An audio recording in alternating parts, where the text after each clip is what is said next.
বৌদি আরেক কাপ চা দেবে? আগের চাটা না ঠান্ডা হয়ে গেছে, প্লিজ। এ কি কঙ্কা, তুমি এখানে ঘোমটা টেনে দাঁড়িয়ে আছো কেন? শ্বশুররা বলেছে বলে তোমাকে গলা অবধি ঘোমটা টেনে দাঁড়িয়ে থাকতে হবে? ওরা বলছে বলুক, এই বাড়িতে এইসব চল নেই, বুঝেছ? খোলো তো।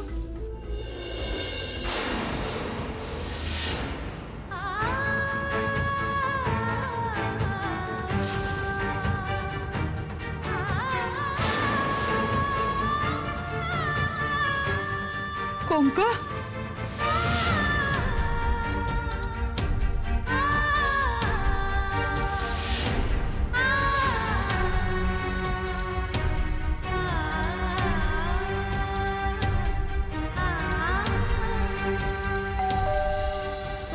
আমি দেখছি।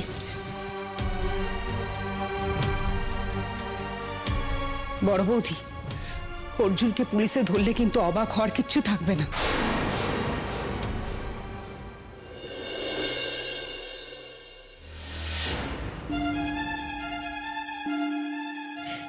আসুন আসুন আসুন আসুন। ও মা, এই দেখো নতুন বৌদিমণির বাবা এসেছে গো।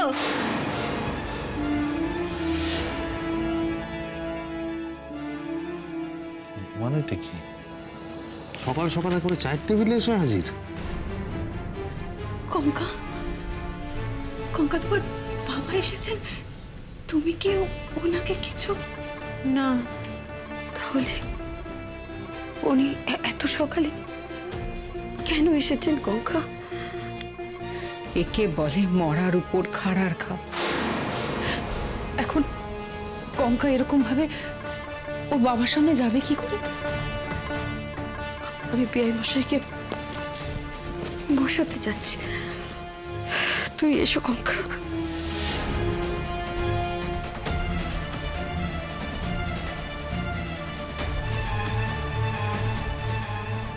অর্জুন, অর্জুন, চ। আসুন আসুন বিআই মশাই, নমস্কার। আসুন আসুন আসুন আসুন। এবারে সকাল সকাল মেয়ের বাড়ি চা খেতে চলে এলেন নাকি? না না, ভালো করেছেন, একদম ঠিক করেছেন। আসলে মেয়ের জন্য খুব মন খারাপ করছে, তাই না? মনটা ভীষণ কেমন কেমন করছে, তাই তো? কথাটা আপনি মোক্ষম বলেছেন বটে। মেয়েটার জন্য, সত্যি মেয়েটার জন্য মন খারাপ করছে জানেন। কখনো তো এতদিন ছেড়ে থাকেনি, বাড়িটা যেন খা খা করছে। করবেই, পৃথিবীর ৯৯% বাবারই, মানে মেয়ের বাবারই বিয়ের পরে এমন টেরম খা খা করে আর কি। এবং তারা কি করে, ওই বিনা নোটিশে যখন তখন ওই টুপ করে মেয়ের শ্বশুর বাড়িতে টপকে পড়ে। তবে কি জানেন, আমার মনে হয় এই মেয়ের জন্য মন কেমন করাটা না এবার আপনার ঠিক নিয়মিত করবে। এবং ঠিক এই সময় আপনি দেখবেন আপনি প্রায় আমাদের বাড়িতে টপকে পড়েছেন। একদম মানে ঠিক বুঝলাম না। আসলে আমাদের বাড়িতে যে চাটা হয় না, দুর্ধর্ষ ফ্লেভারের, মানে আপনি যদি একবার সিপ নেন আপনার জিভে লেগে থাকবে। আর সেই চায়ের মানে ওই বিভিন্ন ছলছুতায় এই সময় এই বাড়িতে আসতে ইচ্ছা করবে, দেখবেন। আমি বললাম মিলিয়ে নেবেন। দেখুন, চায়ের কিন্তু আমার খুব নেশা নেই জানেন। হ্যাঁ, সকাল সকাল এলাম বটে যাতে আপনাদের সবার সঙ্গে দেখা হয়, কারণ আপনার তো খুব ব্যস্ত কাজের মানুষ। আচ্ছা, বেআই মশাই আছেন? ডেকে দিচ্ছি, আপনি আগে বসুন না। না সে ঠিক আছে, আমাকে নিয়ে ব্যস্ত হওয়ার কিছু নেই, আমি বসছি। হ্যাঁ বসুন, আর কতক্ষণ দাঁড়িয়ে থাকবেন? এসছেন যখন আমি একটু বসে বললাম আর কি। অসীমা, যাও দেখো রান্নাঘরে কি খাবার দাবার মন্ডা মিঠাই আছে, সব প্লেট ভরে ভরে নিয়ে এসো। আরে বাড়িতে কুটুম এসছে বলে কথা, সকাল সকাল বাড়িতে কুটুম এসে গেছে, ওনা তো যত্নার্থী করতে হবে, নাহলে লোকজন কি বলবে। বাড়িতে কুটুম এসছে, চাটুর্য বাড়িতে কোনো যত্নার্থী পেল না।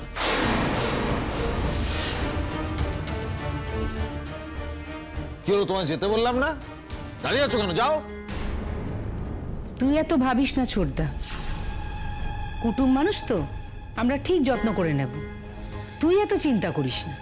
হ্যাঁ, সবাইকে নিয়ে ব্যস্ত হওয়াটা আমার উচিত নয়, ঠিকই বলেছিস। বাবাকে বলে দাও আমি বাড়ি নেই। বাড়ি বাড়ি নেই মানে? কঙ্কা, আমাকে যদি উনি কিছু জিজ্ঞেস করেন আমি তাহলে কি বলবো বলো? কিছু একটা বানিয়ে বলে দাও কাকিমণি, এভাবে তো আমি বাবার সামনে যেতে পারবো না। এটা তুমি কি বলছো কঙ্কা? না না না না, আমি মিথ্যা বলতে পারবো না। আর তাছাড়া ওখানে যারা আছে তারা যদি কেউ সত্যিটা বলে দেয়, না কঙ্কা, সেটা হয় না। তোমার বাবা এসেছেন, তোমাকে যদি না দেখতে পারে উনি তো আরো চিন্তা করবেন বলো। শোনো না, জলটা নিয়ে তুমি ওনার কাছে যাও, তবে একটু দেখো আর একটা কথা মাথায় রেখো, একটু সামলে। তোমার বাবার মনে যেন তোমাকে নিয়ে কোনো প্রশ্ন না জাগে, উনি যেন উদ্বিগ্ন না হন তোমায় দেখে। আমি এভাবে গেলে আবার সবটা বুঝতে পেরে যাবে। তোমাকে সেটা ম্যানেজ দিতে হবে কঙ্কা, তোমাকে ম্যানেজ করতে হবে। তোমার বাবা তোমাকে যদি না দেখতে পান উনি তো টেনশন করবেন। আর সব থেকে বড় কথা, উনি এমন একটা সময় এসেছেন, তোমার এখানে না থাকাটা অস্বাভাবিক হতে পারে না এটা। কঙ্কা, আমি সবটা বুঝতে পারছি কঙ্কা, আমি জানি সত্যিটা তোমার সাথে কি হয়েছে। কারণ আজ থেকে বছর 27 আগে এরকমই কিছু অভিজ্ঞতা আমার সাথে হয়েছিল কঙ্কা। আর অদ্ভুত ভাবে সেই দিন সকালেও যেন আজ সকালের মতো আমার বাপের বাড়ি থেকে আমার কাকা আর খুড়তো ভাই এসেছিল কিছু একটা নিয়ে নিমন্ত্রণ করতে।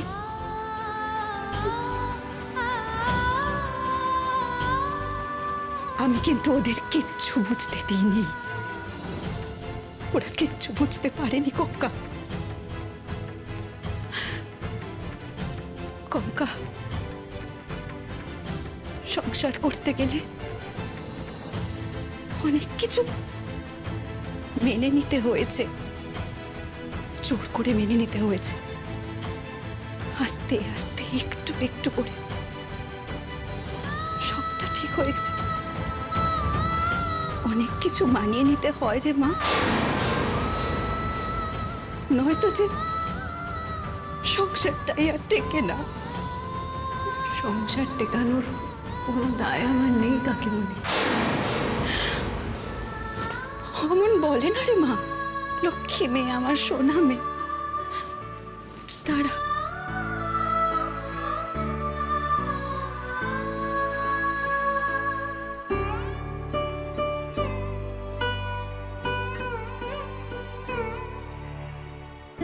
আমি তোকে আর কোনোদিনও কিচ্ছু লুকোতে বলবো না কঙ্কা। তোর যেটা ভালো মনে হবে তুই সেটাই করিস মা।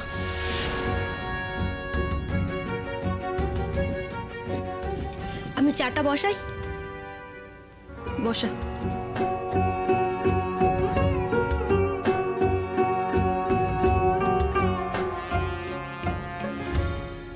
কি ব্যাপার গাঙ্গুলি মশাই, একেবারে সকাল সকাল উপস্থিত হলেন? না, এই রোববার তো অষ্টমঙ্গলা পড়ছে, সে কথাই বলতে এসেছি।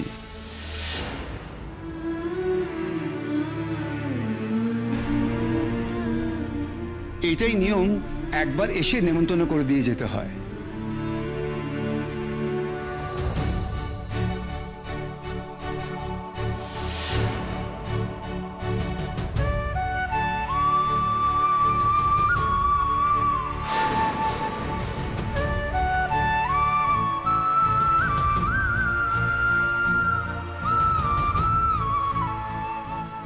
বলছিলাম আমি একটু উঠছি, আমায় একটা কাজ নিয়ে বসতে হবে। হ্যাঁ, এক্সকিউজ মি। কাজের আগে কিচ্ছু না।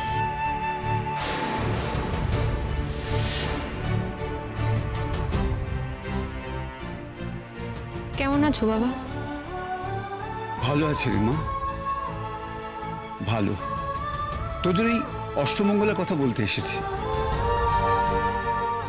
বেয়ামশাই, এই রোববার ওদের সকাল সকাল পাঠিয়ে দিলে ভালো হয়। জোর খোলার ব্যাপার আছে, সত্যনারায়ণ পুজো, তারপর কিসব ব্রত ট্রত আছে বলছিল ওর মা। ওরা সে রাত্রিটা থেকে পরের দিন ফিরবে। গাঙ্গুলি মশাই, আমাদের বাড়ির ছেলেরা শ্বশুর বাড়ি থেকে রাত কাটায় না।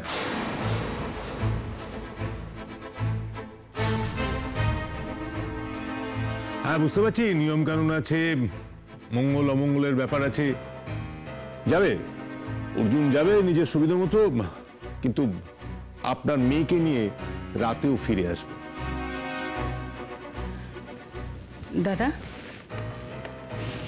চাটা খেয়ে নি, আর জলখাবারটা খেয়ে যাবেন মেয়ের বাড়ির থেকে। এ মা, এই কথাটা আমার আগেই বলা উচিত ছিল। আসলে বাড়িতে চা খেয়ে এসেছি, একবারে বেশি খাওয়া ডাক্তারের মানা। না না, এ প্রচন্ড হাই কোয়ালিটির চা, আরামসে খান, কিচ্ছু হবে না এই চা খেলে। এই চা বেশি খেলেও কোনো ক্ষতি হবে না।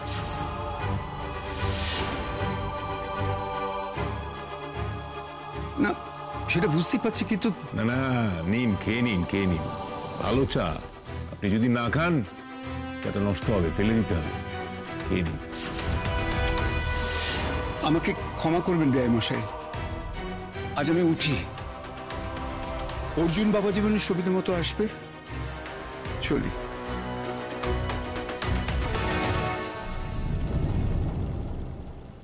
চলি রে মা, তুই তাহলে অর্জুনের সঙ্গে কথা বলে নিস, ওর কখন সুবিধা হবে। বেয়ামশাই, বলছিলাম মেয়ের বাড়িতে এসে একেবারে কিছু দাঁতে কাটবেন না, এসব নিয়ম তো আজকাল আর চলে না। না না, তেমন কিছু না, সকালে তো চা খেয়ে এসেছি, আমাকে গিয়ে আবার কলেজে বেরোতে হবে।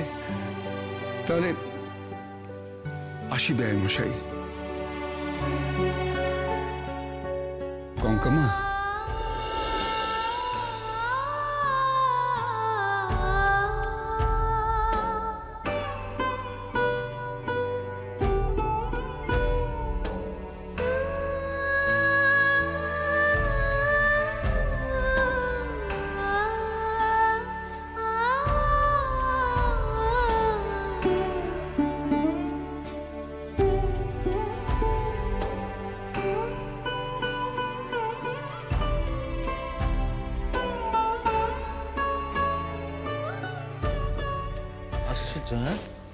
হ্যাঁ, মানে এই যে মেয়ের শ্বশুরবাড়ি চলে এসছে সকালবেলা, বলা নেই কওয়া নেই, এটা নাকি আবার কলেজে পড়ায়। কি শেখায় ছাত্রছাত্রীদের? নিজেরা তো কোনো ভদ্রতা জানে না। সকাল সকাল আজকের দিনে কেউ কলেজ বাড়ি এইভাবে চলে আসে? জানাবি তো, কমসে কম ফোন তো করবি, তা না টাক করে চলে এলো। আশ্চর্য।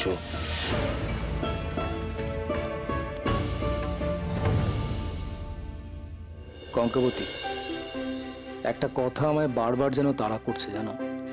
আমার সঙ্গে পরিচয় না হলে কি তুমি ভালো থাকতে? আমার কি তোমার জীবনে আসাটা উচিত হয়নি? আমি কি জোর করে তোমার জীবনে অশান্তি ডেকে আনলাম? তুমি আগে থেকে কেন আমায় সাবধান করলে না সমুজ্জ্বল? তুমিই ঠিক। সত্যিই আমি তোমার বন্ধু হতে পারিনি কঙ্কা, কারণ বন্ধুর কাজ হলো অন্য আর এক বন্ধুর জীবনে খুশি নিয়ে আসা, আনন্দ বয়ে আনা। আমি তার কিছুই পারিনি। উল্টে আমি যেন তোমার জীবনে একরাশ অন্ধকার ছুড়ে দিয়েছি, তোমাকে কষ্টের ভাগীদার করে ফেলেছি।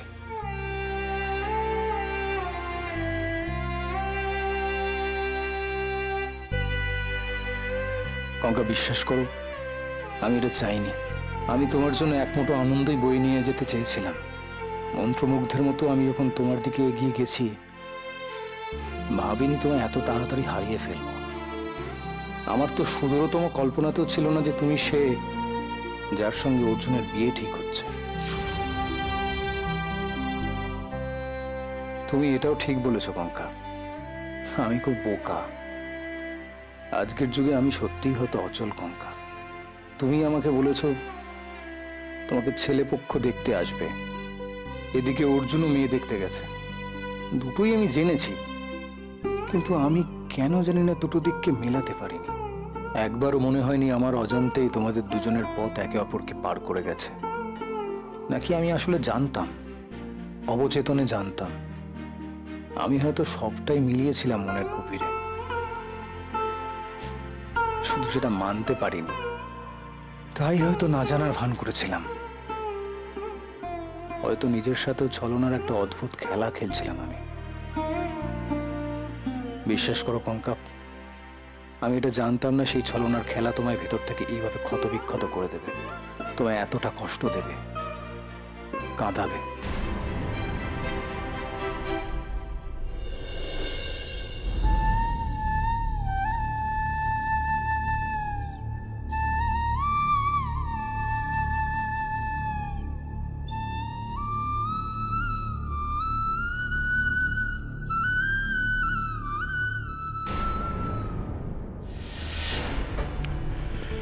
একটা কথা ভালো করে শুনে রাখো।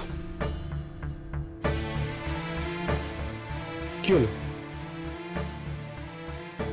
কানে কথা যাচ্ছে না? শুনছি। আরে তুমি যে শুনছো সেটা আমি বুঝবো কি করে? কানে ইয়ারপ্লাগও গোজা নেই, তুলোও গোজা নেই, না শুনে উপায় আছে কি আমার? শোনো, আমি না এই অষ্টমঙ্গলায় যেতে পারবো না। আরে হ্যাঁ না কিছু তো একটা বলবে। আমাকে বীরত্ব দেখিয়ে না বলে নিচেই তো বলে দিতে পারতে, কেন বললে না? বলিনি, বেশ করেছে, এখন বললাম। তুমি গিয়ে বলে দাও যাকে যা বলার। পারবো না, আসলে তুমি তো আমার বাবার সামনে থেকে পালিয়ে এলে, তাই কথা বাড়াওনি। এই ওয়েট আ মিনিট, তোমার বাবার সামনে থেকে আমি পালাবো কেন? তোমার মতো বীর পুরুষেরা কেন পালিয়ে আসে দুমদাম করে সেটা তো আমার জানার কথা নয়, তুমি জানো। এই তখন থেকে বীরত্ব, বীর পুরুষ এগুলো কেন বলছো আমাকে? Are you trying to taunt me? তুমি তো বীর পুরুষই, তোমার বীরত্বের দাগগুলো আমি কেমন বয়ে বেড়াচ্ছি দেখো। তোমাকে বীর পুরুষ বলবো না তো কি বলবো? তুমি যদি বীর পুরুষ না হও তাহলে তো অভিধান থেকে শব্দটাই তুলে দেওয়া উচিত। যাই হোক, আমি যাচ্ছি না, তুমি গিয়ে বলে দেবে যা বলার। সেদিন গিয়ে নিয়ে এসছি তোমাকে, এটাই অনেক। আমি বলতে পারবো না, তুমি যাবে না সেটা তোমাকেই বলতে হবে। আমি যদি না যেতাম আমি বলে দিতাম। তোমার যাওয়ার তো প্রশ্নই উঠছে না, আমি যাচ্ছি না। আমি তো যাবই। অষ্টমঙ্গলায় আমি না গেলে তুমি একা গিয়ে কি করবে? আমি যতদূর জানি যে অষ্টমঙ্গলায় যা হয় জোরে হয়, সুতরাং আমি যদি না যাই কোনো রিচুয়ালসই তো হবে না। না হলে না হবে, তোমার সঙ্গে কোনো রিচুয়াল করার আমার আর কোনো দরকার নেই। কঙ্কা, সব ব্যাপারে তর্ক না আমার পোষাচ্ছে না। আমি যাব না, তুমিও যাবে না, ব্যাস পুড়িয়ে গেল। তুমি বলে দেবে তোমার বাড়িতে যে আমরা যেতে পারবো না। পালিয়ে গিয়ে এখনই বলে দাও, যাতে ওরা আশা না করে বসে থাকে। আমি আবারও বলছি, আমি কাউকে কিছু বলতে পারবো না। কঙ্কা, বাড়াবাড়ি করো না। আমি বাড়াবাড়ি করছি না, তুমি হঠাৎ করে ফুরিয়ে গেল বললেই আমার বাড়ির সঙ্গে, আমার পরিবারের সঙ্গে আমার সম্পর্ক ফুরিয়ে যায় না। তারা সবাই অপেক্ষা করে বসে থাকবে আমার জন্য, আর আমি যাবই। আমার বাবা সকালবেলা বাড়ি বয়ে এসে তোমায় নেমন্তন্ন করে গেল, সেটার মান তুমি না রাখতে পারলেও আমাকে তো রাখতে হবে অর্জুন। ফাইন, আমি আমার বাড়িতে বলে দিই যে আমি যাচ্ছি না, তোমার যাওয়াটা অটোমেটিক্যালি বন্ধ হয়ে যাবে। ফাইন অর্জুন, আমি আমার বাড়িতে অষ্টমঙ্গলায় যাবই। চেষ্টা করে দেখো আটকাতে পারো কিনা। চেষ্টা করার কিছু নেই। অষ্টমঙ্গলায় তোমার বা আমার কারোরই যাওয়া হচ্ছে না, বুঝে গেছো? একটা কথা বলো তো অর্জুন, তুমি আমাদের বাড়িতে যেতে চাও না কেন? এত ভয় কেন পাচ্ছ? কিসের ভয় বলো তো? এইটার ভয় নাকি এটার ভয়, আর নাকি এটা? বলো, এই দাগগুলো দেখলে বাড়ির লোকে কি প্রশ্ন করবে, তখন তুমি কি উত্তর দেবে বলো তো? তোমার মা কাকিমা কিন্তু এই দাগগুলো দেখে আটকে উঠেছে অলরেডি। অনেক দাগ তো ওরা দেখতেও পায়নি। বাহ বাহ, লাজ লজ্জা কিচ্ছু নেই না তোমার, নির্লজ্জ বেহায়া মেয়ে কোথাকার। এই দাগগুলো তুমি মা কাকিমাদেরকে দেখিয়েছো? এগুলো আমাদের ঘরের ব্যাপার, এগুলো স্বামী স্ত্রীর ব্যাপার, এইগুলো তুমি বাড়ির লোকের কাছে ডিসপ্লে করছো। আমাদের ঘরের ব্যাপার, আমাদের স্বামী স্ত্রীর ব্যাপার বাইরের লোকের কাছে তো তুমিই প্রথম ডিসপ্লে করেছো অর্জুন। তোমার বন্ধুকে আমাদের ভেতরকার কথা তুমি বলনি? কই তখন তো তুমি কোনো লজ্জা পাওনি, তাহলে হঠাৎ আমি লজ্জা পেতে যাব কেন? আর এই দাগগুলো কিভাবে লুকোবো আমি? এই চিহ্নগুলো লুকোনো যায়? যদি লুকোতেই হয় তাহলে তো দরজা বন্ধ করে আমাকে সারাদিন ঘরের মধ্যে বসে থাকতে হবে। বাজে কথা বলো না, তুমি চাইলে ওগুলো ঢাকতে পারতে, ইন্টেনশনালি তুমি ওগুলো দেখাতেই চাইছিলে। তুমি চাইছিলে একটা সিন ক্রিয়েট করতে আর নিজের প্রতি সিম্প্যাথি গেইন করতে। এটা কিন্তু দারুণ মজার। যে আমাকে এই দাগগুলো দিয়েছে তার বিন্দুমাত্র লজ্জা নেই, আমি দাগগুলো বহন করছি বলে সমস্ত লজ্জা আমার। আজকে তাও এই দাগগুলো আমি আমার বাবার কাছে লুকিয়ে গিয়েছি। তোমার জন্য নয়, কিন্তু তোমার প্রতি আমার কোনো দায় নেই। আমার বাবা এই দাগগুলো দেখলে অযথা চিন্তা করতো। আসলে তোমরা বাবার কাছে এতটা প্রবল না, বাবা হয়তো কিছু বলতেও পারতো না। বাবা হয়তো বাড়িতে গিয়ে মাকে বলতো, মা কাঁদতো আমার কথা ভেবে। মা তো খুব জোর করেছিল আমাকে এই বিয়েটা করতে বলেছিল, খুব ভালো ছেলে। পিসিমণিও কষ্ট পেত, সবাই কষ্ট পেত, সেই জন্য লুকিয়ে গেছি। কিন্তু সব থেকে মজার ব্যাপার কি জানো তো, তোমরা শুধু প্রবল বাবার কাছে, মানে যারা অর্থে প্রতিপত্তিতে তোমাদের থেকে কম তাদের কাছে তোমরা প্রবল। তোমরা আসলে কিন্তু বড় মানুষ নও। তোমাদের থেকে অর্থে প্রতিপত্তিতে যারা কম তাদের কাছে তোমাদের খুব বলবাল, খুব দাদাগিরি। কিন্তু যাদের তোমাদের থেকে বেশি আছে তাদের কাছে তোমরা আসলে মুসায়েব।